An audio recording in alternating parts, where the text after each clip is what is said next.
বিয়ের জন্য মেয়ে দেখছেন। মেয়ে শিক্ষিত হওয়া চলবে না, কারণ শিক্ষিত মেয়েদের পেটে অনেক প্যাচ থাকে, যার পরে সংসারে অশান্তি হয়। তাই মেয়ে এইচএসসি ফেল করা হলে চলবে, কিন্তু ইন্টার পাস হওয়া চলবে না।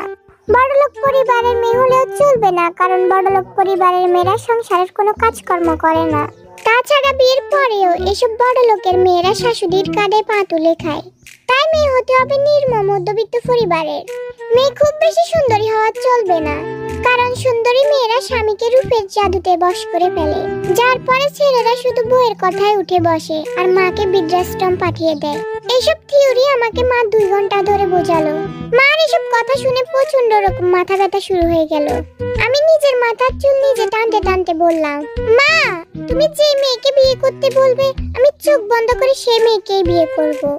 এখন আমি ঘুমাতে গেলাম, সকালে আবার অফিস আছে। মা মুচকি এসে আমায় বলল, আচ্ছা যা তাহলে।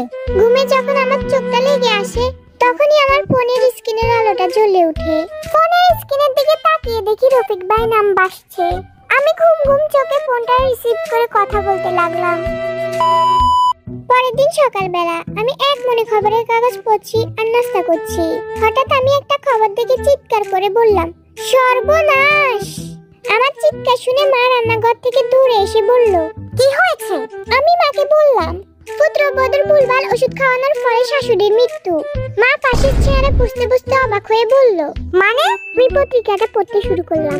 নেত্রকোনা কেন্দুয়া উপজেলার কান্দিউড়া গ্রামের সালমা বেগম তার একমাত্র ছেলের পাশের গ্রামে হাসিম ব্যাপারীর মেয়ের সাথে বিবাহ করা। গতকাল দুপুরে সালমা বেগম হঠাৎ অসুস্থ হয়ে গেলেন। ছেলের বউ ওনাকে নিয়ে হাসপাতালে যান। হসপিটালের ডাক্তার সালমা বেগমের পুত্রবধূকে কিছু ওষুধ দিয়ে বললেন সঠিকভাবে নিয়মিত ওষুধগুলো খাওয়াতে, কিন্তু পুত্রবধূ কম শিক্ষিত থাকার কারণে ডাক্তারের প্রেসক্রিপশনের লেখা বুঝতে না পেরে শাশুড়িকে ভুলভাল ওষুধ খাওয়ান, যার পরে শাশুড়ির মৃত্যু হয়। মা অবাক হয়ে বলল, ছেলে কোথায় ছিল? আমি তখন বললাম, হয়তো বাইরে ছিল। পুরুষ মানুষ তো আর সারাক্ষণ বাসায় থাকে না। আমার কথা শুনে মা কপালে হাত দিয়ে কি যেন ভাবতে লাগলেন।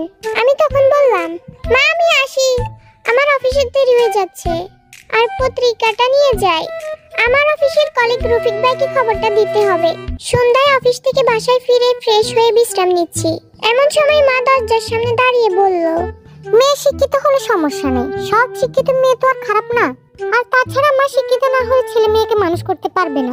আমি তোর জন্য নিম্ন মধ্যবিত্ত শিক্ষিত একটা শ্যামলা মেয়ে খুঁজে বের করব। আমি মুচকি এসে বললাম, ঠিক আছে মা, আমি তোমার পছন্দের মেয়েকেই বিয়ে করব। তখন মা বিড়বিড় করে বলল, মেয়ে ইংলিশ অনার্স করলে ভালো হয়, তাহলে সহজে ডাক্তারের লেখা বুঝতে পারবে। বিড়বিড় করে কি বলছো মা? কিছু না। পরের দিন সকালে নাস্তা করার সময় পত্রিকা দেখে চিৎকার করে বললাম, সর্বনাশ! হাত থেকে চায়ের কাপটা ফেলে দিয়ে মা বলল, কি হয়েছে বাবা? টাকার অভাবে মায়ের চোখের সামনে একমাত্র ছেলের মৃত্যু। মা অবাক হয়ে বলল, মানে? আমি পত্রিকা পড়া শুরু করলাম। ময়মনসিংহ সদরের বাসিন্দা রুকসানা আক্তার স্বামী মারা যাওয়ার পর ব্যাংকের সমস্ত টাকা খরচ করে ছেলেকে মানুষ করেন। ছেলে চাকরি পাওয়ার পর ছেলেকে একটা মধ্যবিত্ত পরিবারে বিয়ে করান। বিয়ের কিছুদিন পর রুকসানা আক্তার জানতে পারে ছেলের ব্রেন টিউমার হয়েছে আর চিকিৎসার জন্য 14 লাখ টাকা লাগবে। কিন্তু রুকসানা আক্তারের কাছে শুধুমাত্র 2 লাখ টাকা আছে। আর ছেলে শ্বশুর বাড়ির লোক মধ্যবিত্ত ছিল, তাই 50,000 টাকা দিতে পেরেছে। সময় মতো রুকসানা আক্তার টাকা জোগাড় করতে না পারায় চোখের সামনে নিজের একমাত্র ছেলের মৃত্যু হয়। মা অবাক হয়ে আমার দিকে তাকিয়ে রইল, আর আমি ঠান্ডা চায়ের কাপে চুমুক দিয়ে বললাম, মা আমি আসি, আমার অফিসের দেরি হয়ে যাচ্ছে। আর খবরের কাগজটা নিয়ে গেলাম। রফিক ভাইকে সাংঘাতিক খবরটা দিতে হবে। রাতে বিছানায় শুয়ে শুয়ে ফোন টিপছি।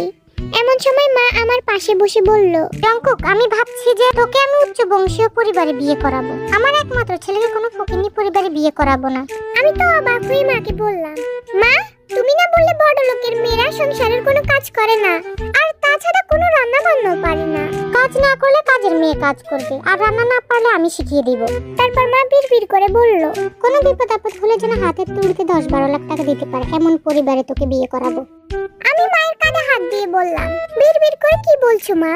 মা কিছু না বলে আনমনে ঘর থেকে বেরিয়ে গেল। পরের দিন সকালবেলা খবরের কাগজ দেখে চিৎকার করে উঠলাম। মা চমকে গিয়ে পাশে থাকা গ্লাসের পানি সবটুকু খেয়ে বলল, আজকের খবরে আবার কি লিখেছি? আমি নিউজটা পড়তে লাগলাম।